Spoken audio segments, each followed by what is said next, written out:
bidhallamin lil abid. Ini ucapan saya kalau mendengar orang-orang yang khutbah Jumat itu kadang di bawah ini. Itu saya menangis. Saya menangis kenapa? Sampai-sampai Allah ini mengatakan seperti itu. Wa mallahu bidhallamin lil abid. Aku Allah wahai hamba-hambaku, aku tidak pernah zalim terhadap dirimu. Kenapa engkau menyangka aku jelek? Kenapa engkau menyangka aku tidak mengabulkan doamu? Kenapa? Seakan-akan begitu Allah merangkul kita, dirangkul. Wa mallahu bidhallamin lil abid. Aku Allah, aku Tuhan penciptamu, aku tidak pernah zalim terhadap dirimu. Semua yang kamu rasakan itu, semuanya itu aku tidak pernah melakukan kezaliman. Kamu yang berbuat jahat sendiri, kamu yang berbuat salah sendiri. Itu pun aku masih memanggil namamu dengan hambaku. Ya ibadi, qul ya ibadiyalladzina asrafu ala anfusihim. Katakan wahai Nabi Muhammad kepada hamba-hambaku yang telah berlumuran dosa, yang telah berbuat dosa yang begitu besar. Ayo hamba, bayangkan Allah menciptakan kita semua dengan sempurna, diberi semua fasilitas sempurna, masih mengatakan wa mallahu bidhallamin lil abid. Setiap saat Allah selalu kita, maaf secara kasar mungkin kita mencaci Allah, kita menyalahkan Allah, kita mengkritik Allah. Mengapa? Bayangkan ucapan mengapa ini dibalas sama Allah, wa mallahu bidhallamin lil abid. Ini luar biasa. Jadi ayo hamba-hamba Allah ini berdoa. Allah sangat baik, Allah sangat sayang. Tidak satu pun makhluk di muka bumi ini kecuali semua urusannya ada di genggaman Allah. Kalau semua makhluk sudah ada urusannya di genggaman Allah, kenapa kita masih mencari orang lain atau makhluk yang lain untuk menyelesaikan permasalahan? Sedangkan kunci permasalahan itu ada di tangan Allah Subhanahu wa taala. Yang akan menyelesaikan masalah ada di tangan, di genggaman Allah. Yang akan menyelesaikan semua kesulitan ada di genggaman Allah. Kenapa kita masih cari jalan yang lain? Wa mallahu bidhallamin lil abid. Aku Allah tidak pernah berbuat zalim terhadap hamba-hambaku. Subhanallah, Allah mengatakan la yukallifullahu nafsan illa wus'aha. Ini ucapan mesra. Ini ucapan yang sangat indah dari Allah untuk kita. Aku Allah tidak pernah membebani kalian sesuatu, beban yang kalian tidak mampu. Tidak pernah. Allah tidak pernah. Sampai Allah mengatakan seperti itu tuh, Allah sangat amat sayang dengan kita. Akhirnya diajar kita juga oleh Allah. La yukallifullahu nafsan illa wus'aha. Laha ma kasabat wa 'alaiha ma iktasabat. Rabbana la tu'akhidna in nasina aw akhtana. Ini doa yang luar biasa. Rabbana wa la tahmil 'alaina isran kama hamaltahu 'alal ladzina min qablina. Rabbana wa la tuhammilna ma la taqata lana bih. Wa'fu 'anna waghfir lana warhamna. Ini doa yang luar biasa. Minta, sedangkan Allah tahu bahwa aku tidak pernah membebani dirimu. Tapi kita masih minta, ya Allah, jangan kau bebani sesuatu beban yang aku tidak mampu. Tapi Allah mendengarnya dengan senang. Benar wahai hambaku, aku tidak akan membebani dirimu. Orang-orang yang baik, orang-orang yang soleh, dia tidak pernah merasakan istilahnya tidak akan berubah hati jiwanya ini dalam mendapatkan pemberian atau mendapatkan ujian, mendapatkan kenikmatan atau mendapat ujian. Tidak berubah hatinya, karena dia tahu yang memberi ujian Allah. Dan Allah mengatakan wa mallahu bidhallamin lil abid. Masa saya akan mengkritik Allah, mengapa engkau uji aku dengan hilangnya ini, dengan permasalahan rezeki yang sulit, dengan permasalahan kehidupan yang sulit. Kenapa kita mengatakan begitu kepada Allah? Sedangkan Allah Subhanahu wa Ta'ala telah menyediakan semua untuk kamu. Kenapa hal ini tidak kamu dapatkan? Dikoreksi diri kamu. Apa kesalahan kamu? Bukan kesalahan Allah. Yang mungkin kamu diperintah oleh Allah untuk menuju ke tempat A, kamu malah justru menuju ke tempat B. Ya, salah jalan ini yang membuat rasa hati dan jiwa ini selalu merasa kurang dan selalu merasa Allah itu tidak berbuat baik kepada kita. Padahal Allah la yukallifullahu nafsan illa wus'aha. Allah Subhanahu wa Ta'ala sangat baik kepada diri kita, dan jangan sekali-kali kita memberanikan diri mengapa seandainya jikalau dan menyalahkan seakan-akan tidak terima pemberian Allah. Kalau Allah itu zalim, Allah akan mengatakan kamu terima tidak terima silahkan, ini semua adalah ciptaan saya. Tapi Allah tidak mengatakan itu. Justru orang dalam keadaan kemaksiatan yang begitu luar biasa, Allah Subhanahu wa Ta'ala menanti istighfarnya. Kalau Allah mengatakan beristighfarlah kamu, berarti Allah sudah menyiapkan ampunan untuknya. Luar biasa. Istighfarlah kamu, minta ampunlah kamu kepadaku. Kalau kita betul-betul mau menerima perintah Allah itu tadi, kita beristighfar, kita berdoa, Allah sudah menyediakan kabulnya istighfar dan doa tadi, ampunan. Ini Allah luar biasa. Kita lihat semua yang ada di tubuh kita aja, kita sudah tidak bisa mikir sebetulnya. Berapa kali kita menggerakkan mata dalam satu hari tidak pernah kita atur, Allah yang mengatur, dan itu tepat untuk mata kita. Dan setiap mata berbeda. Berapa kali gerakan. Allah menciptakan bulu di mata ini, bulu di atas mata ini, semua ciptaan ini semua tertib dan bagus dan bermanfaat. Inilah sifat Allah yang tidak pernah zalim. Kalau Allah zalim, kita mungkin tidak dikasih bulu ini, mungkin air akan masuk langsung ke mata. Dikasih supaya ini semua menjadi sesuatu yang bisa menyelamatkan kamu dan tubuh kamu. Bernafas setiap saat. Siapa yang mengatur masuk dan keluar ini? Di perut ini kita makan.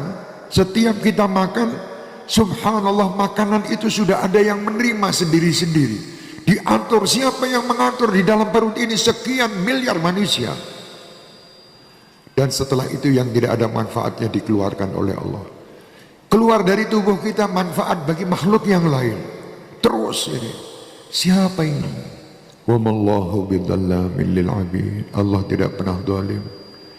Allah tidak pernah zalim terhadap hambanya. Mari saya berharap untuk semua majelis Ahbabul Mustafa dan Syekh Mania dimanapun berada, jangan suka sekali-kali menyalahkan Allah, karena Allah tidak pernah salah. Yang salah adalah kita.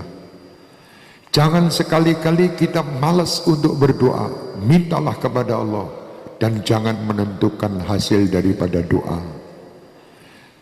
Tugas kami ya Allah hanya memohon dan meminta kepadamu, dan kami tidak ada kemampuan untuk menentukan hasil-hasil darimu.